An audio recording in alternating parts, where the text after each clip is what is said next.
me start out, though, by just talking about some facts that have to do with incentives. First of all, it's a very large business, much larger than I had expected. It's somewhere between 130 and 150 billion dollars a year. At least that was the estimate about 2 to 3 years ago when the last we looked.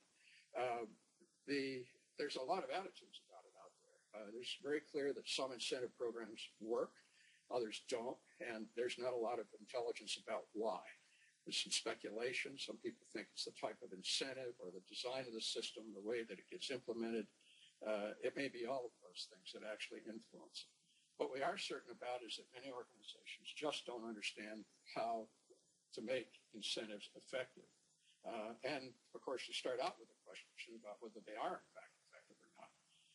A lot of people who actually use incentive programs swear by them, and a lot of people who don't use them are skeptical.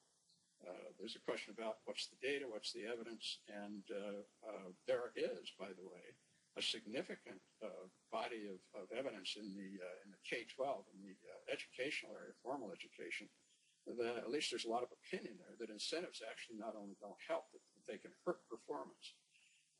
This is the kind of work that people generally call extrinsic and intrinsic motivation. I want to talk about that later because we took a very careful look at that controversy. And so there has been, as far as we know, no comprehensive study of incentive programs until the study that we conducted and the one that I'm going to report to you today. What we did was monitor all published research in English, and actually even looked at some research that was conducted and published in other languages on incentives and work performance. And we covered a decade. There are some reviews of research, but we actually performed 2 kinds of studies. We got a grant from a site foundation to the International Society for Performance Improvement for the study of all of this published research. I worked with a team of 2 other people. Dr. Steve Conley was our statistician. Steve is now a psychologist at West Point. And Dr. Harold Stolovich, who is the owner and operator of Harold Stolovich Associates. They have offices both in Canada and in the United States, and try to keep track of work in both areas. Here was the task that we took on. A review of all research on incentives. We actually looked at, read, and categorized over 600 published studies. Out of all those 600, it's worth mentioning that only 45 passed the criteria screening that we implemented.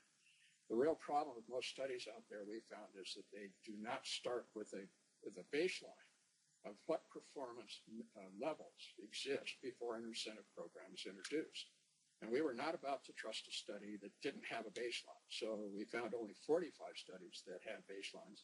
And in those 45 studies, there were 64 different experiments or evaluations that were reported that we could capture.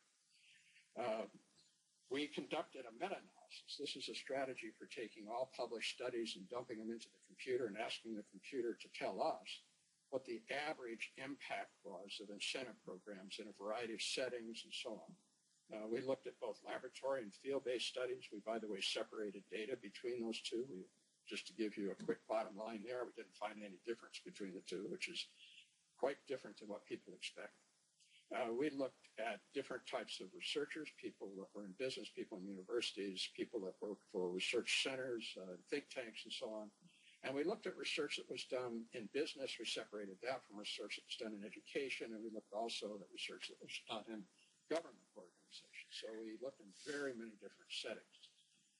And the second part of the study was that other than the statistical analysis we did, we decided also to follow up with very much with in-depth questionnaires and structured telephone interviews. We identified 1,000 organizations that were implementing that said they had implemented incentive programs. We found 400 respondents in those organizations who we felt could give us information about their programs. And we got about a 35% response rate from them on the surveys we did. We followed up and did 90 in-depth surveys with people that had designed and selected and supervised incentive programs and knew in detail about how they'd operated in those organizations. So I'm going to report to you about today a combination of the statistical data on the one hand and what we found out from the surveys and the interviews that we did on the other. Here are the research questions we asked. Obviously, do the incentives increase work performance? They do what kind of incentive systems are most effective and what kinds of organizational conditions indicate a need for an incentive system. Our sense was that they're not appropriate in all circumstances, so how do you know you need one? Let's also start out with some definitions of what an incentive program is here, something valued by an individual group offered in exchange for increased performance. And an incentive system is an organized program of awards or recognition, not just a simple one-off opportunity, but we really looked at organized programs that have been implemented fairly systematically. And it is for motivating people to perform in specific, and this very important issue, specific ways. So with those things in mind, what we really are after to start with here is to talk about some myths that we began to question and to give you an idea of what happened. Let's start out with this issue that comes up often in educational research on motivation, which is that there's a claim that incentives destroy intrinsic interest in certain areas of work or performance, whether it's in school or in a business setting. And we wanted to take a careful look at that because that is a very predominant point of view in education right now.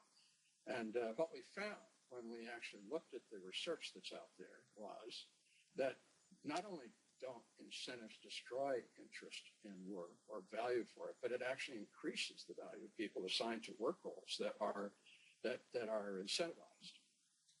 It also, rewarding people for exceeding the goals that they're currently achieving causes them to increase their self-confidence. And it also increases their organizational loyalty, which is something we didn't expect at all. Now, this was obvious in most of the published studies, and it also came up often in the interviews that we performed. And here's a second myth we looked at, that incentives only result in paying more for the result you would have achieved without it. If that's the case, then they're a waste of time and money. And in the findings that we got, we determined that well-designed and implemented programs increased performance over what it would have happened without the incentive programs, and it increased it dramatically. We found some studies, for example, where larger organizations had implemented incentive programs in one location and not in another where the same work was carried out. And this is one of the ways actually to make this distinction about whether you get more with them than you do without them. We also found out that in our interviews that only about 8% of people we surveyed said they would have achieved the results that they got without these incentives. And it was also interesting that many of those 8% were people who actually, we had a concern about how they'd actually implemented their incentive program. So in general, our study results found out that performance was significantly increased. And to be more specific, individually based incentives resulted in an average 20% gain in performance. More dramatically, team-based incentives resulted in a 45% gain. Let me spend a minute and talk about that because I think that finding is really was at first difficult to interpret. But as we began to think about it and look into it more deeply, what we guessed, and we're looking into that now, is that team-based incentive programs require that you do measurement of the individual contributions to a team as well as the measurement of the team itself. At least in most of the cases where we found team-based incentive programs, that's the way they implemented them. And our take is that once you begin to measure the individual contributions to a team, you very much discourage what some people call social loafing on teams. That is the incentive for some people on teams to loaf and let other people do their work for them. That apparently decreases pretty dramatically as a function of the evaluation you do in these programs, and perhaps not so much a function of the incentives. But we really are looking now for more evidence about that, and we're also looking for support to do some research there because we think that's a very interesting conclusion. Another thing we found out is that there are certain types of incentives that are much more effective than others, and I'm going to list them in an order of sort of importance. What we found in order of power, for example. The most powerful programs are what are generally in the incentive business called quota programs. That is where you set a performance goal. That goal needs to be higher than whatever achievement level people are reaching, and then you incentivize the actual achievement of the goal.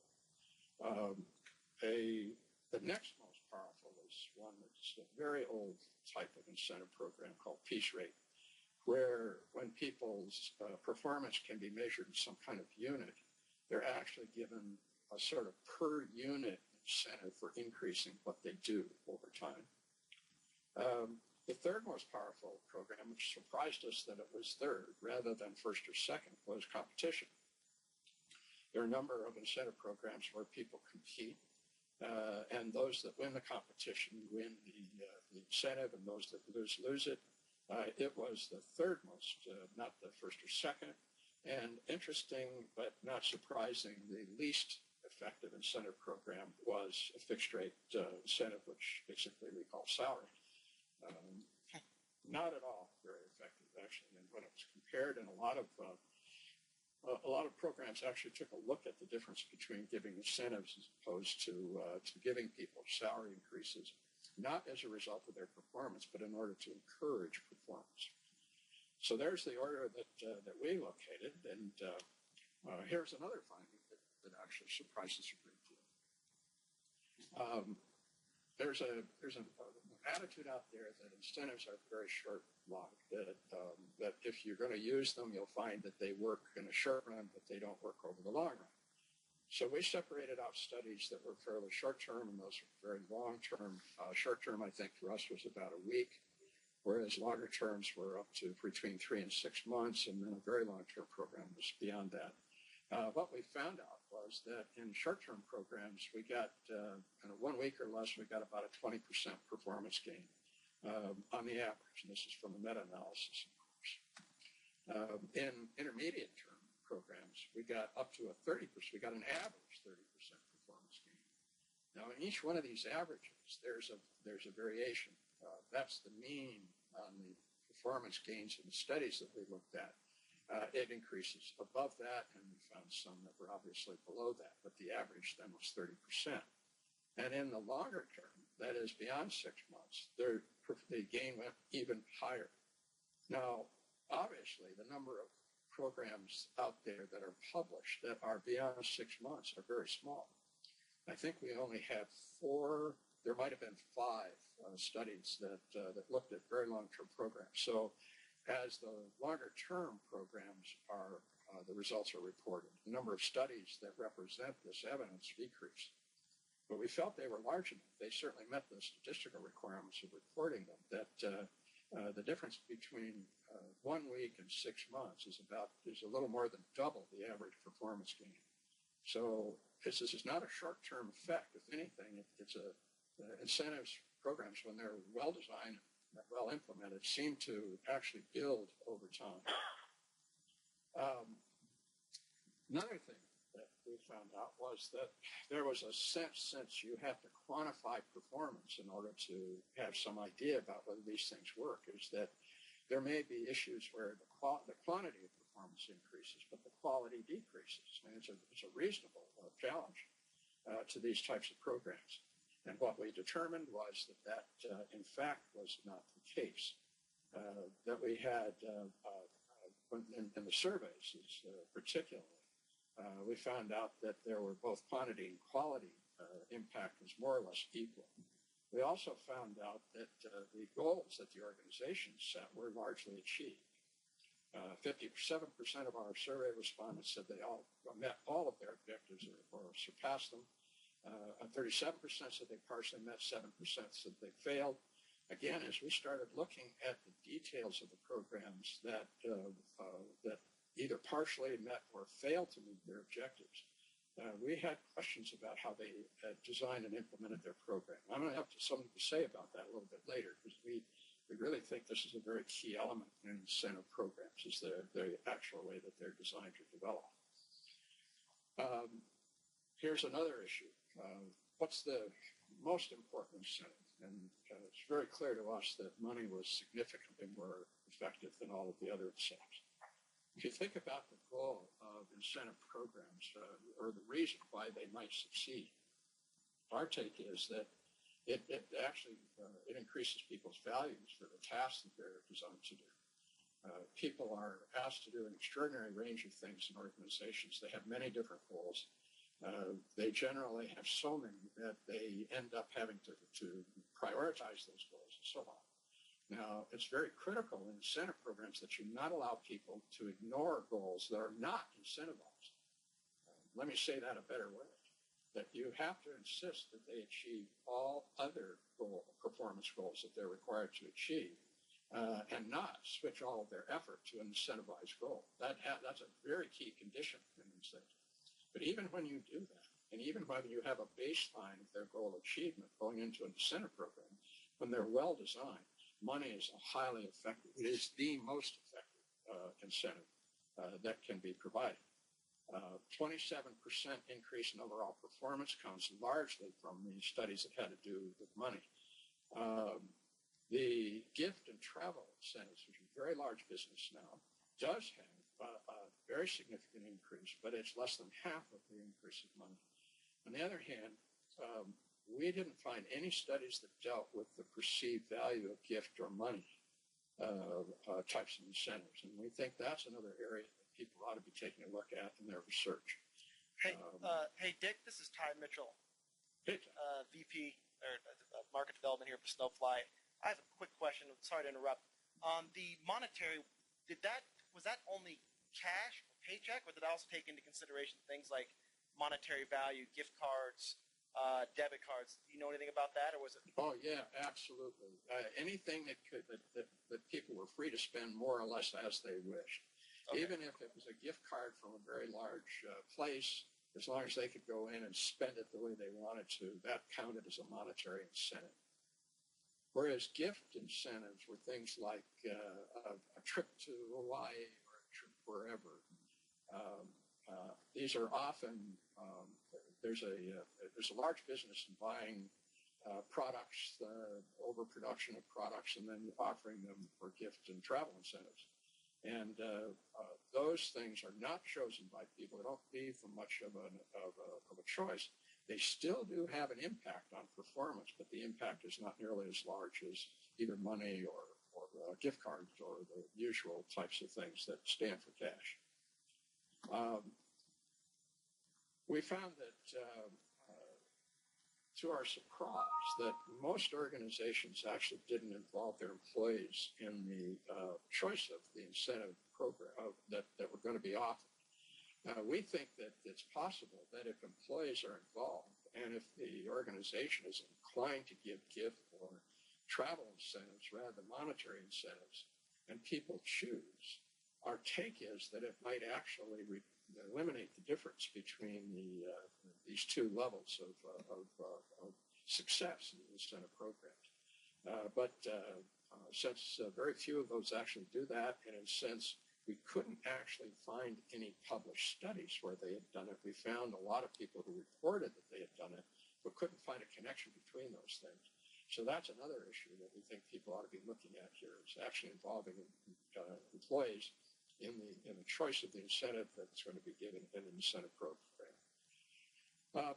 Remember I said a little bit earlier that I was going to talk a bit about the conditions that indicate whether an organization actually needs an incentive program or not. There really are clear indicators here, we felt, and one of them was that obviously that current performance is not adequate, that it really does need to be increased. We're not saying that you have to be convinced that people could actually do more.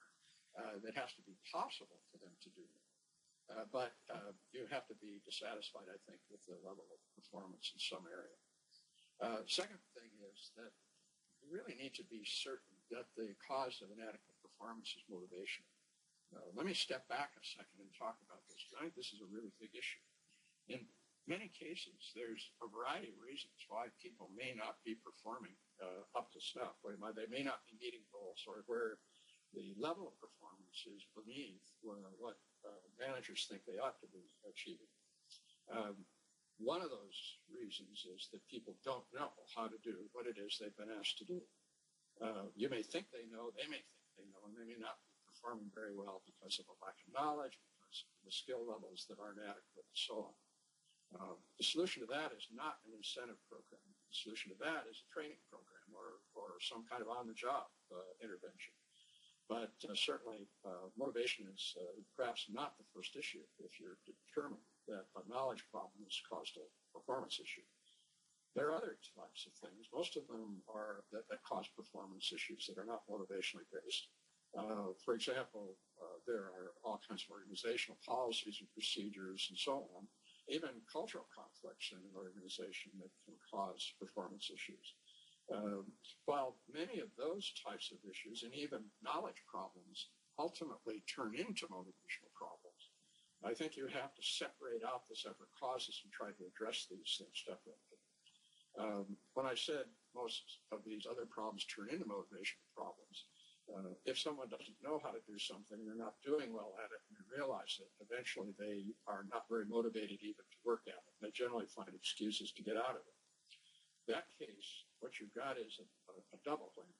You have a knowledge problem that now is turned into a motivational problem. And in those cases, combining training with incentive programs is probably a great thing to do. You solve your knowledge problem with the training, and you instantly add motivation to the mix with an incentive program. And our take is that might be a great way to handle that. So the cause of inadequate performance has to be motivational on some level in order for an incentive program to pay off. And finally, we really feel that desired performance has to be able to be quantified. We need to know how much of something, how often, how many, all of those things, or some of those things need to be in quantitative form. That is so that we can, first of all, set a benchmark so that we can measure what happens in performance, both the performance you've incentivized and the performance that you don't want to change as a result of the incentive program. In other words, you don't want people switching all of their attention to the goals that you have incentivized and avoiding those important goals that are not part of the program. And our take is that almost all performance can be quantified. I think you have most people in organizations have specialties in doing this, so enough said there. But truly, quantification is critical for both measuring the baselines that we need to start these programs, and then to see how much change you have as they progress over time. A couple of kinds of goal criteria for these programs also turn out to be extremely important. First of all, it's very important that you not use what a lot of people call stretch goals. People have different views of the definition for stretch goals. Let me define them, first of all, as goals that are so far beyond a person's actual capabilities or the resources that they have that they're not achievable. And the goal of giving that type of a goal is that you want people to actually increase their performance as much as possible, knowing it's not possible for them to achieve the goal you've set. The better thing is to set a challenging but achievable goal, one that you know is going to be hard to achieve, but one that you're also certain people can achieve. The second thing is that, as I've said before, and I can't emphasize this too much, that all other work goals have to be achieved at or above their current levels when incentive programs start. During our interviews with managers who had incentive programs in their organizations, one of the things they complained about was that if they didn't do this, that people switched most of their efforts to the incentivized goals. Of course, they would.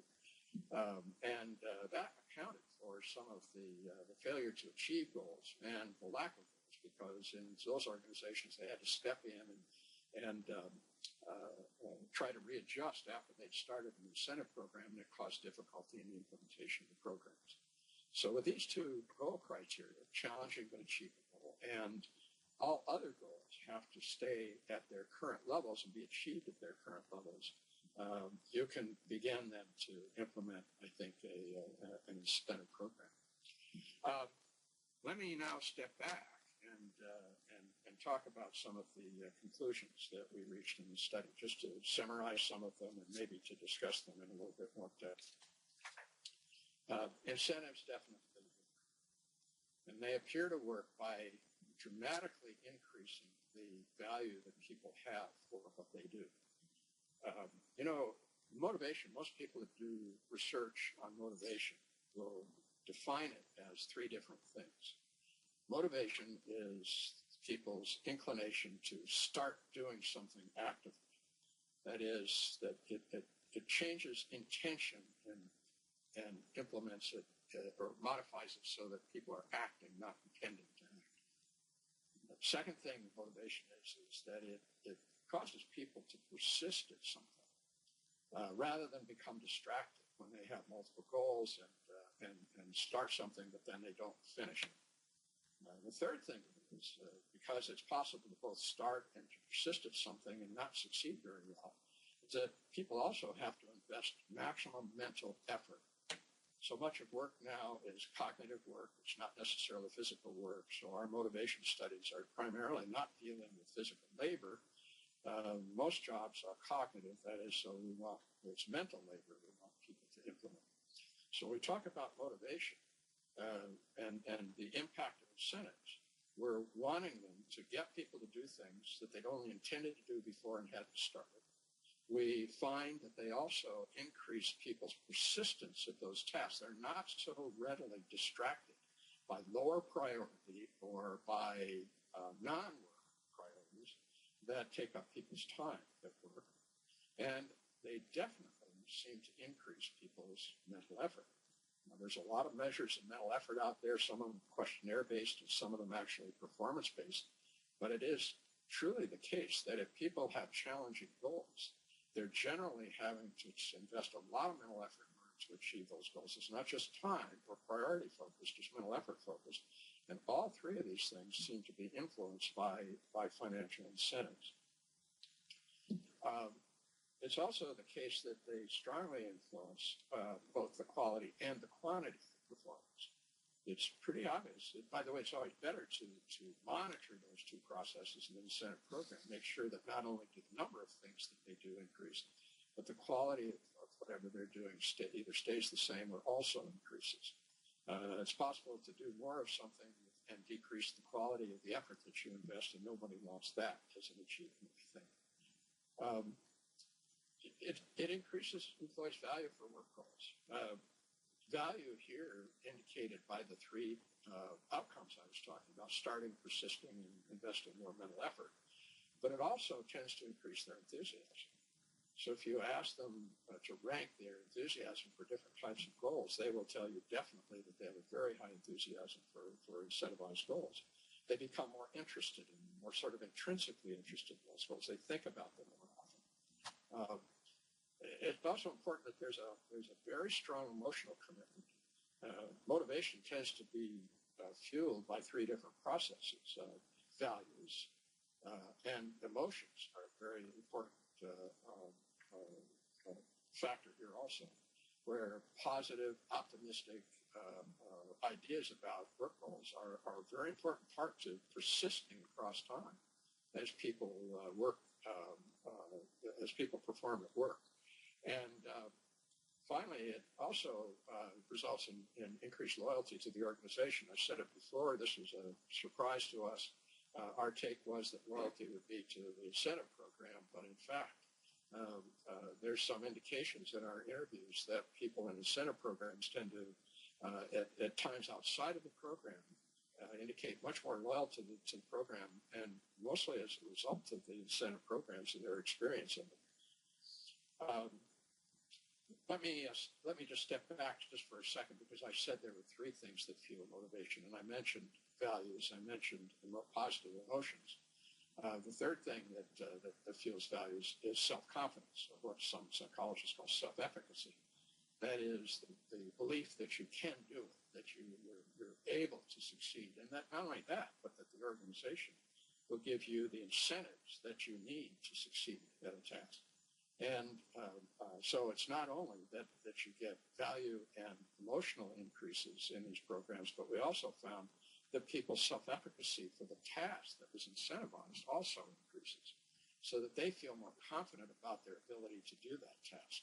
And there's a lot of indications in the psychological literature on performance that self-confidence about a task, self-efficacy, is a very key indicator in people's actual the quality of their performance as well as how much they perform. And loyalty tends probably to be a byproduct of an increase in those three things, that is, values, emotional positivity, and self-confidence. In order to achieve all these things, however, there's some requirements that organizations have. And one is that they really have to be selected only when they're appropriate. That is, when they are required to close what has been analyzed and determined to be a motivation gap. People are not motivated enough to perform in an area where they do know how to perform and where the organization has clearly set up whatever policies and procedures it can to support that performance, and where people have the resources that are required to do that. When all those things are in place and performance is still not increasing, then incentive programs are a very good choice to make this happen. Secondly,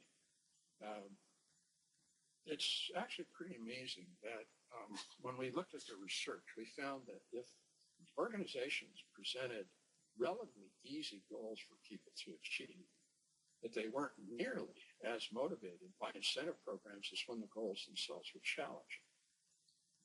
Now, what is a challenging goal? A challenging goal is something that somebody has to work hard to achieve, but that they can achieve if they work their hardest. And so, again, I want to make this distinction between what's commonly referred to as stretch goals, which are goals far beyond a person's achievement possibilities, and those which are challenging and achievable, which are within their ability but far beyond what they're doing now, that they have to work hard to achieve. And thirdly, that incentive programs have to involve targeted recipients in the selection of incentives. That is, you have to clearly identify the people who are involved in these programs. It's very valuable for them then to be asked about what types of incentives they want, to be in on the design of the program, and to know something about how it's conducted and so on. Those things seem to be very important because we found that in failed incentive programs and in those that didn't achieve very much, there were a lot of perceptions that people had about how equitable and fair the programs were. For example, if there's a sense that whoever is manipulating the program is failing to recognize an increase in somebody's performance, or is giving some incentives to favored employees over those that are not so favored, or that the people chosen for these programs are, for some elements of the program, are given unfair advantages, that will wreck a program very fast. So again, it's as much a perception that this is happening as it is that it's actually happening. So perceptions are everything here, and the more then the people are involved, the more open you are about the development of the program and about their management as they progress. And the more that you're sensitive to any perceptions of unfairness or lack of equity, the more successful you are. And it's also very key that you place a huge emphasis on a strategy for implementing. Planning is great, but it's at the implementation stage that a lot of organizations seem to fail. And again, the issues in implementation are often that they're implemented for programs where motivation is not the issue, or they're implemented in a way that turn off that don't involve the people who are getting the incentives, and therefore they're not inclined to work for a program that they don't actually feel they have any control over or have any control over as they go along. And then finally, those programs that were most successful were those that communicated constantly with people. They not only monitored progress, but they shared their progress in dashboard kinds of indicators that were available to people. So they had a pretty clear sense about who was succeeding and who was not succeeding, and how fast things were moving, where performance gains were going. When I say monitor continuously and communicate, we found it was not a good idea to point out people who are not achieving very well in these programs, or to hold up the people who were. In other words, not to have individuals or teams identified in these dashboard kind of indicators. You sort of have overall indicators of how much the average increase of performance is for a goal, or average increases for teams that were part of the program. So